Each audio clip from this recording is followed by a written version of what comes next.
انسان کی تمام پریشانیاں دو باتوں کی وجہ سے ہیں، ایک کہ وہ تقدیر سے زیادہ چاہتا ہے اور دوسرا وہ وقت سے پہلے چاہتا ہے۔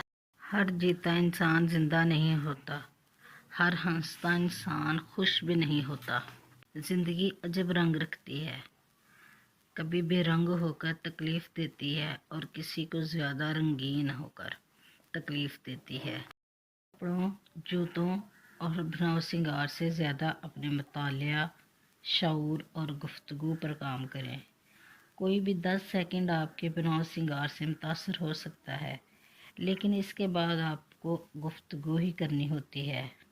منتیں، مرادیں، خوشی حاصل لا حاصل، ملنا بچھڑنا، سب کیفیات ایک وقت کے بعد بے معنی ہو جاتی ہیں۔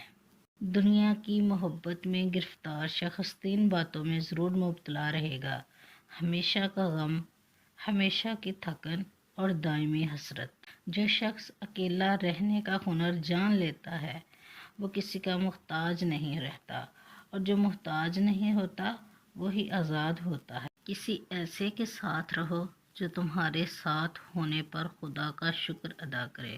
آپ ایسے لوگوں سے بھی ملیں گے جو آپ کو اپنے مہربان طبع ہونے کی وجہ سے شرمندہ ہونے پر مجبور کریں گے۔ کبھی گھر مٹی کے اور دل سونے کے ہوا کرتے تھے، اب گھر سونے کے اور دل مٹی کے ہو گئے ہیں۔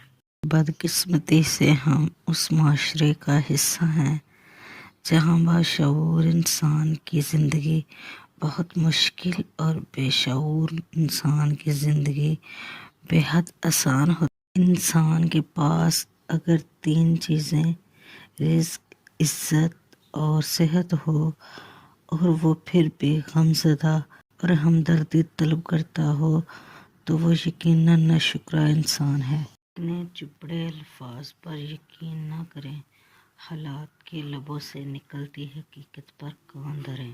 لوگ خاموش انسان کو اندھا بھی سمجھ لیتے ہیں۔ صبر والے سکون میں رہتے ہیں کیونکہ انہیں معلوم ہوتا ہے کہ اللہ تعالیٰ بہتر کرے گا، اور اس سے بڑھ کر اذیت کیا ہو سکتی ہے کہ اللہ تعالیٰ انسان کا دل دنیا کی طرف پھیر دے۔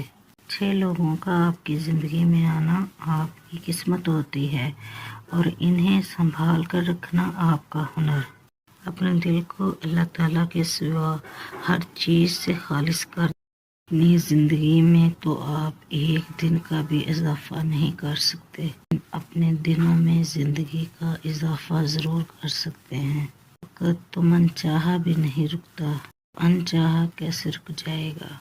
اللہ تعالیٰ آپ سب کو اپنے لیے خالص کر لے، اپنی محبت کے لیے، اپنے قرآن کے لیے، اپنے دین کے لیے چن لیں، آپ کا دل نور سے بھر دیں اور آپ کو نفس مطمئنہ عطا فرمائے۔